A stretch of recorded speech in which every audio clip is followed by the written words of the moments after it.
गरीब की 10 रुपए की बिरयानी।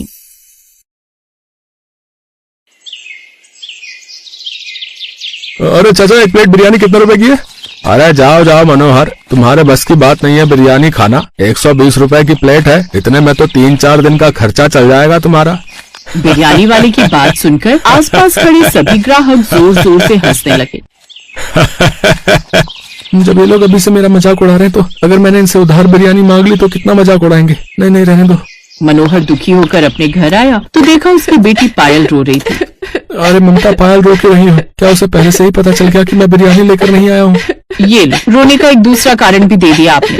पापा, मुझे पता था आप बिरयानी नहीं ला पाओगे, लेकिन मैं बिरयानी की वजह से नहीं रो रही हूँ। फीस की वजह से मुझे स्कूल से निकाल दिया गया है।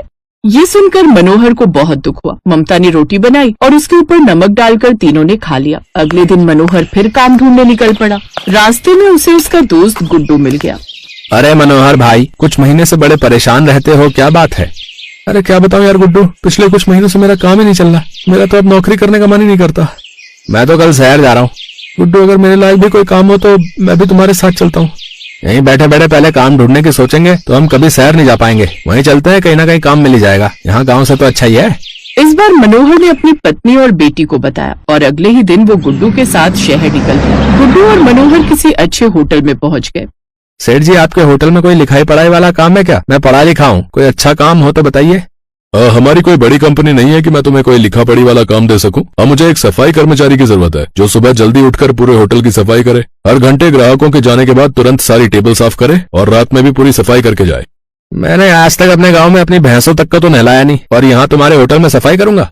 सेठ जी, मैं ये काम करने को तैयार हूँ। गुड्डू, तू कहीं दूसरी जगह काम ले, मैं यहाँ काम कर लूंगा। मुझे पैसों की जरूरत है।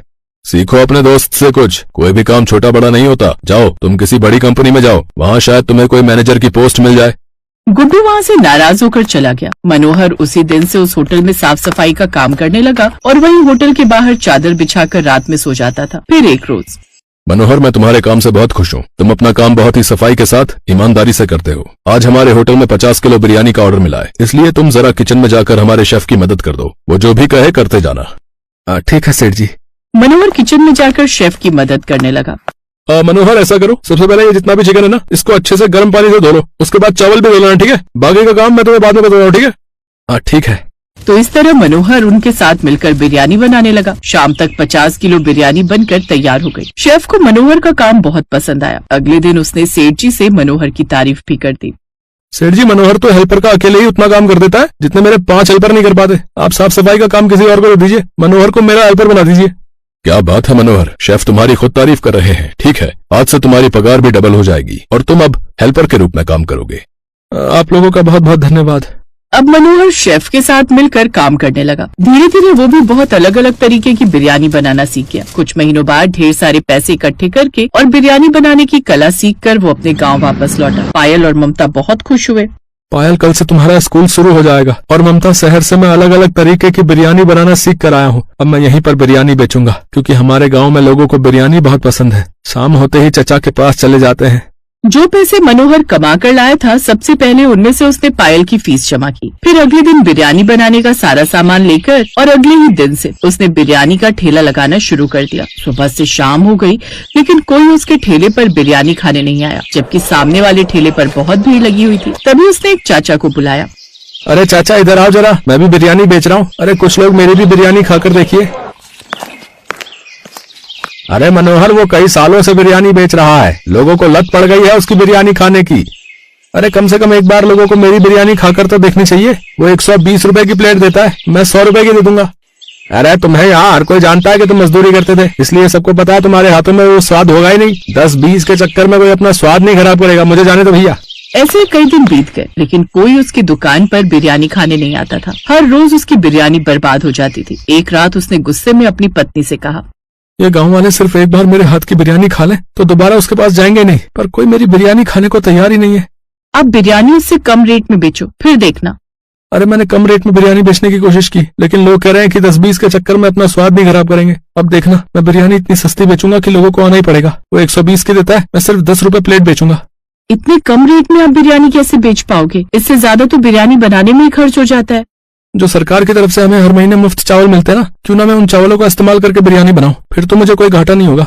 लेकिन पापा, अगर उस चावल से आप बिरयानी बनाकर बेचेंगे तो लोगों को उसका स्वाद बिल्कुल पसंद नहीं आएगा।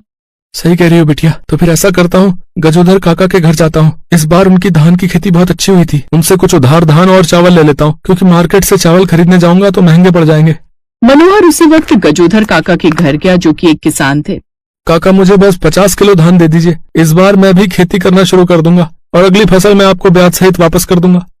अरे कोई बात नहीं बेटा, तुम तो हमारे गांव के ही आदमी हो, जितना चाहे उतना धान ले जाओ। और मैं तो कब से तुम्हें समझाता था कि खेती करना शुरू कर दो, लेकिन तुम खेती की तरफ ध्यान ही नहीं देते थे अपने पिता के गुजर जाने के बाद।